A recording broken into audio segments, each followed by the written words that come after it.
जिस तरीके से लालू यादव ने 1990 में समस्तीपुर से लाल कृष्ण आडवाणी को अरेस्ट करके जेल में डाल दिया था, अब ठीक उसी तरीके से बागेश्वर धाम सरकार पंडित धीरेन्द्र शास्त्री को जेल में डालने की जो तैयारी है वो राजद की तरफ से की जा रही है। और इसको लेकर के जो है वो लगातार बयानबाजी हो रही है। एक तरफ जहां नौबतपुर में धीरेन्द्र शास्त्री जी का हनुमंत कथा चल रहा है, लाखों लोग वहां पर पहुंच रहे हैं, वहां पर पैर रखने का जगह नहीं हो रहा है, लोग विरोध करने वाले लोगों को ढूंढ रहे हैं और उसके अलावा हिंदू राष्ट्र बनाने के लिए जो युवा है वो बिगुल फूंक रहे हैं। लेकिन पटना में बैठे जो राजनीतिक जो पार्टियां हैं, जो नेता है, वो लोग जो है पंडित धीरेन्द्र शास्त्री का जोरदार विरोध कर रहे हैं। पिछले कुछ दिनों से पटना में पंडित धीरेन्द्र शास्त्री जी के पोस्टर को जो है वो फाड़ दिया जा रहा था। इस तरीके का चीजें जो है वो दो बार आई, एक बार तो वीडियो भी वायरल हुआ, उसके बाद कल रात की एक खबर है जब पोस्टर पर जो है वो काली पोत दिया गया और चोर 420 लिख दिया गया। इसके बाद अब जो है राजद के नेताओं की तरफ से कहा जा रहा है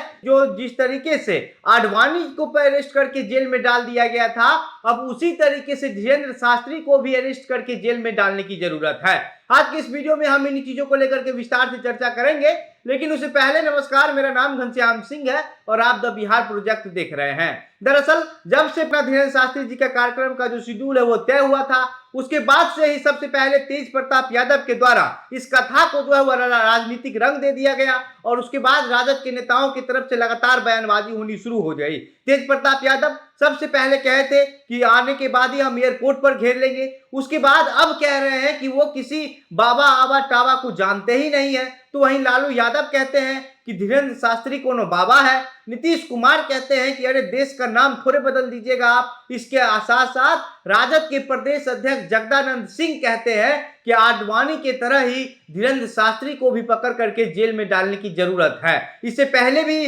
जगदानंद सिंह कह चुके हैं, जब आने की पहले की बात हुई थी, जब तेज प्रताप यादव ने बयान दिया था, उसके बाद भाजपा ने जो है वो पंडित धीरेन्द्र शास्त्री के पक्ष में मोर्चा संभाल लिया था और जिस तरीके से राजद के नेताओं की तरफ से बयानबाजी की जा रही थी उसका जवाब जो है भाजपा पूरे जोर शोर के साथ दे रही थी और भाजपा ने चैलेंज कर दिया था कि किसी का हिम्मत है, किसी में दम है तो पंडित धीरेन्द्र शास्त्री जी को बिहार आने से रोक करके दिखा दे। तेज प्रताप यादव ने अपना एक आर्मी संगठन डीएसएस भी बनाया था और उसको जो है वो ट्रेनिंग देते हुए भी नजर आए थे, जो सोशल मीडिया पर खुद ने वो तेज प्रताप यादव ने एक पोस्ट डाला था जिसमें लिखा था कि जो तैयारी है वो की जा रही है। इसके बाद कहा जाने लगा कि पंडित धीरेन्द्र शास्त्री के बिहार आने के बाद यहाँ की जो स्थिति है वो ठीक नहीं रहेगी। हालांकि ठीक तो है अभी तक, लेकिन जिस तरीके से विरोध किया जा रहा है, बार बार जो है वो पोस्टर फाड़ दिया जा रहा है। जिस होटल में पंडित धीरेन्द्र शास्त्री रुके हुए थे उस होटल के सामने जो पोस्टर लगा हुआ है वहां पर कुछ असामाजिक तत्व पहुंच करके रात में पोस्टर को फाड़ देते हैं।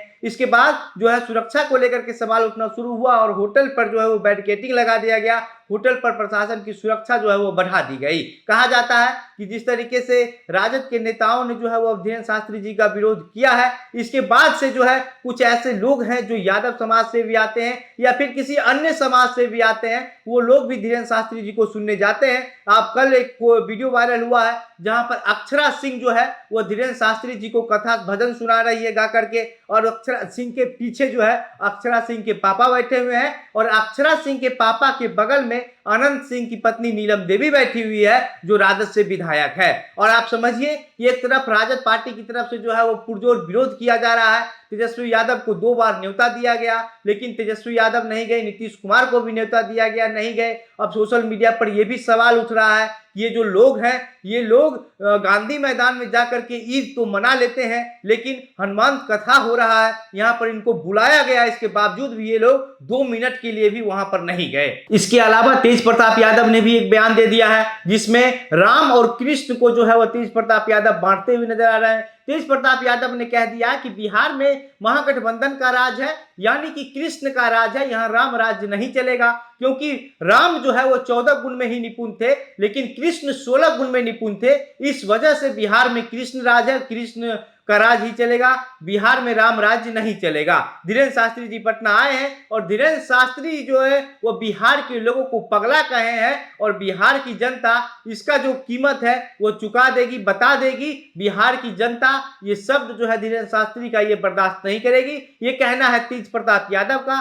लालू यादव जो है वो कल ही जो है वो दिल्ली रवाना हो गए। नीतीश कुमार भी जो है वह न हनुमंत कथा में पहुंचे और ना ही इसको लेकर के जो है किसी तरीके का कोई बयान जो है वो नीतीश कुमार खुल करके दिए हैं हिंदुत्व को लेकर के या फिर आप सनातन को लेकर के। जिस तरीके से बाबा धीरेन्द्र शास्त्री के आने के बाद जो चर्चाएं जोरों पर हो गई है कि भारत को हिंदू राष्ट्र बनाने की कवायद जो है वो बिहार से शुरू की जाएगी, और कुछ बिहार में ऐसे युवा भी हैं जो बिगुल फूंक रहे हैं। लेकिन इस बीच जगदानंद सिंह का जो ये बयान है कि आडवाणी की तरह ही धीरेन्द्र शास्त्री जी को भी जो है वो जेल में बंद कर दिया चाहिए, इसको लेकर के जो है अब राजनीतिक माहौल और गर्मा गया है। और आज विजय सिन्हा ने भी प्रेस कॉन्फ्रेंस करके तेजस्वी यादव और नीतीश कुमार को जमकर रगड़ दिया है। विजय सिन्हा कहते हैं कि ये लोग तुष्टीकरण की राजनीति करने के लिए गांधी मैदान तो चले जाते हैं लेकिन हनुमंत कथा में नहीं जाते हैं। सनातन का विरोध हो रहा है, सनातन को का अपमान किया जा रहा है, हिंदुत्व का अपमान किया जा रहा है, लेकिन ये लोग ऐसे लोगों पर कार्रवाई नहीं करते हैं। जानबूझ करके जो है इस तरीके की चीजों को बढ़ावा देते हैं।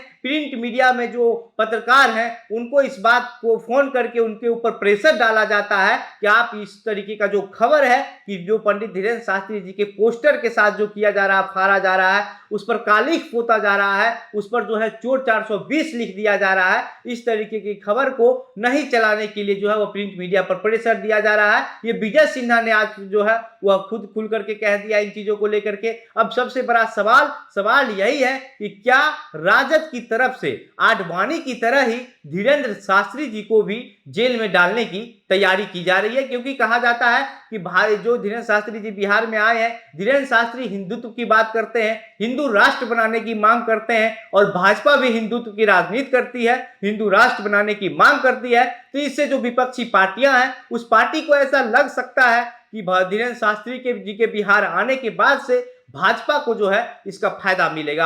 हालांकि कुछ नेता ने खुल करके यह भी कह दिया है कि भाजपा की तरफ से ही जो है वो चुनाव से पहले माहौल को बदलने के लिए धीरेन्द्र शास्त्री जी को बिहार बुलाया गया है और हनुमंत कथा करवाया जा रहा है। और उसके बाद लेकिन इस तरीके की जो चीजें हैं वह अभी तक जो नहीं खुल करके कहीं किसी से सामने आई है, क्योंकि धीरेन्द्र शास्त्री जी कई बार खुलकर कह दिए हैं कि उनको राजनीतिक चीजों से कोई मतलब नहीं है। वो संत हैं, वो कथा सुनाते हैं, वो सनातनी हैं, वो हिंदू राष्ट्र बनाने की मांग करते हैं। बाकी इस पूरे मामले पर आप क्या सोचते हैं? आपकी क्या प्रतिक्रिया है? राजद के द्वारा जो विरोध किया जा रहा है धीरेन्द्र शास्त्री जी का, आपकी जो विचार है अपनी प्रतिक्रिया हमें कमेंट बॉक्स में लिख करके बताइए। वीडियो को शेयर कीजिए। मेरा नाम घनश्याम सिंह है। आप द बिहार प्रोजेक्ट देख रहे थे। बहुत बहुत धन्यवाद।